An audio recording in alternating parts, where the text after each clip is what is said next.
3/4 of the way through the season, let's jump into some review.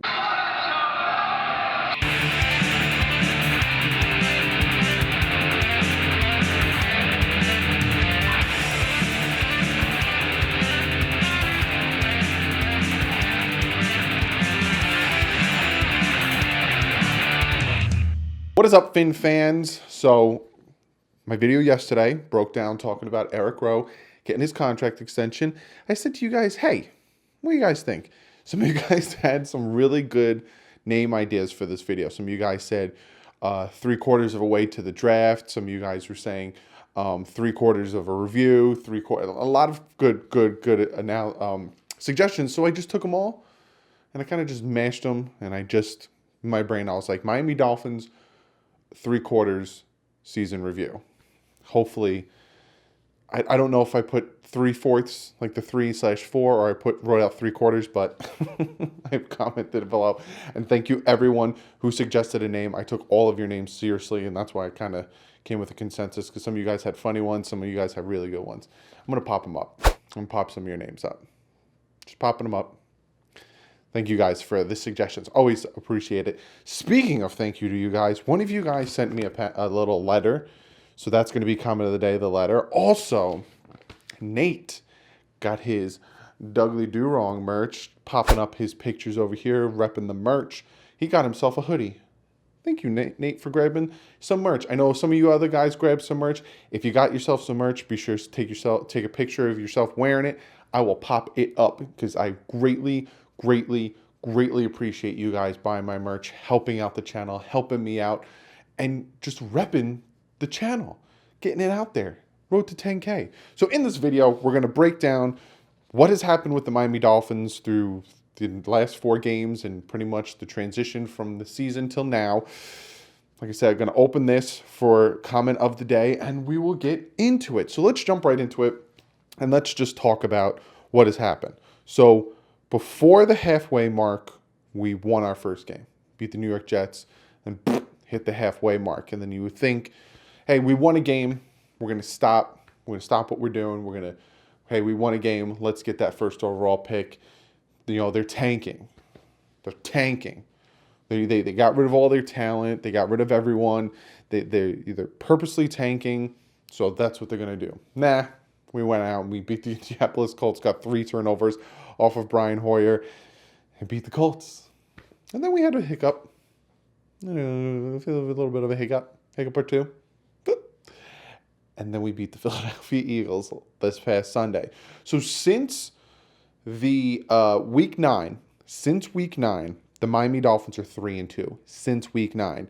Since week 9, the Cowboys 2-3. Indianapolis Colts 1-4. Carolina Panthers 1-4. Patriots 2-2. But counting in this past week, I think the Patriots are now 2-3. If my math is correct. But yeah, 2-3. So that's not too shabby for a team that got rid of all their talent, purposely tanking, which I'm going to talk about that, doing all these things to purposely get that number 1 overall pick because there was some type of stigma out there that the owner said he wants to tank. That the owner said and this organization said they want Tua. Now, I've looked this up because I've had a lot of you guys say he said it. It's on record. He said it. So I looked it up. And the only thing I could really find, again, if you found something, please sure to comment below. I would love to read it. Again, all the information I can get, I would greatly appreciate. The only thing I seem to have found was a coach interview for the head coaching job. He told a reporter that Stephen Ross said he wants to do everything in his power to be in position to get a quarterback for the future. Never said Tua. Never said tank. Never said any of that. So again, if you guys find something, please comment below so I can read it and be well informed. Because that's what I depend on you guys. Not only to watch my videos, buy my merch, support the channel, but help me stay informed. So there's that. Then the other thing I noticed that there was a huge progression with this team is red zone percentage when it comes to touchdowns, right? The first 4 games, the Miami Dolphins, 16.7% red zone success, essentially touchdowns. 16.7. Since week 6, 80% in the red zone. So on the season, the Miami Dolphins are 67.7% in the red zone. Now you might think to yourself, wow, that's about what, 17% over 50%? That's actually pretty good. It is pretty good. It's so good that it's third best in the NFL. I'm doing third, but I'm holding my pen up. Third best in the NFL. The only teams that are better are the Tennessee Titans and the Green Bay Packers. Tennessee Titans because they have Derrick Henry, a bull of a running back. They can run it in. Green Bay Packers, they got Aaron Rodgers. Also, Jones, their running back, is really good at running it in. The guys behind Miami, Baltimore 67.4, Minnesota Vikings 66.7. The Vikings are literally playing as I'm recording this, so that might fluctuate. But a lot of that has to do with Chad O'Shea. Now, you might ask yourself, why, Doug? Why would it have to do with Chad O'Shea? Chad O'Shea's job with the New England Patriots since 2014 was their red zone coordinator. So essentially, he would help them when they get in the red zone, call certain plays, certain formations, look at certain things, do his thing. So since 2014, with the New England Patriots, Chad O'Shea had the New England Patriots red zone ranking at 15th, 5th, 8th, 4th, and 9th last year.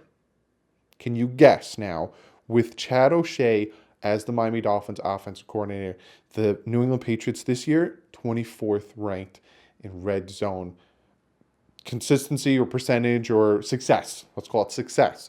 So he's taken the Dolphins to third, and since he left, Patriots are at 24th. Even McDaniels raved about, Chad O'Shea and how good he is in the red zone. So if you look at this team, especially with some of the starters we have on IR, Grant, Howard, Jones, McCain, Williams, even Ledbetter, Woodard, some of those guys that probably could have helped with the pass rush.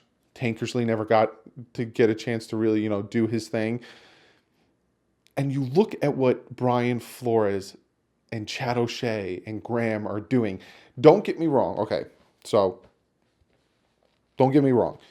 The Miami Dolphins are not perfect. The Miami Dolphins are, I'm going to be blunt with you guys, all right? I'm going to be blunt. I'm going to be honest with you guys. I feel like you subscribe to this channel for blunt honesty from me. I do it in a way where it doesn't hurt as bad, I guess. The Dolphins aren't good. They're not good. They're not a good football team. They don't have a lot of talent on the team. The talent they have is mostly on the offense. They got a little sprinkle of talent on the defense, but mostly on the offense. With Fitzpatrick, you have to say Fitzpatrick is a talent at quarterback to be able to do what he's doing with a horrid offensive line. Devontae Parker, Preston Williams when he was on the field, but he's not. So again, Devontae Parker, Albert Wilson is starting to come into his groove after his hip injury. Remember that for the people that still want Tua. It took him how long to get back into his groove after his hip injury, and it wasn't as bad as Tua's. But again, that whole Tua situation, I will talk about that when the time comes with that. But then you look at that, Laird started getting into his groove. Blige, Blige still struggling. Then defense, you got little sprinkles of talent. But you have Chad O'Shea, you have Brian Flores, you have Patrick Graham. Get this team to 3 wins. And it's not a good team. There's a lot that needs to be done. And don't get me wrong, there's still a lot that needs to be done with the coach. The coach and the coaches still are being stubborn with certain things and still are struggling with other things. But you see the progression throughout the season.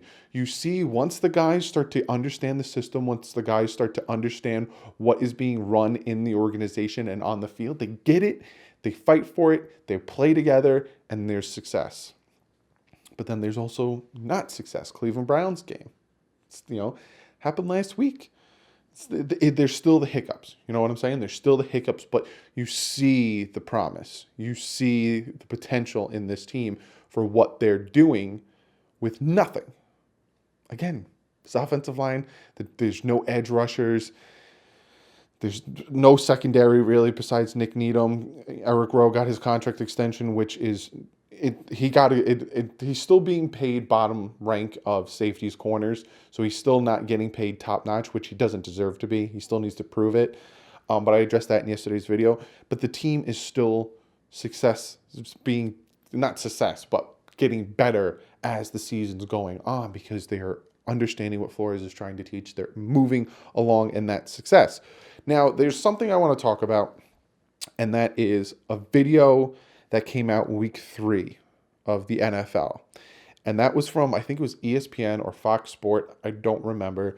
But Dominique Foxworth, he used to be an NFL player.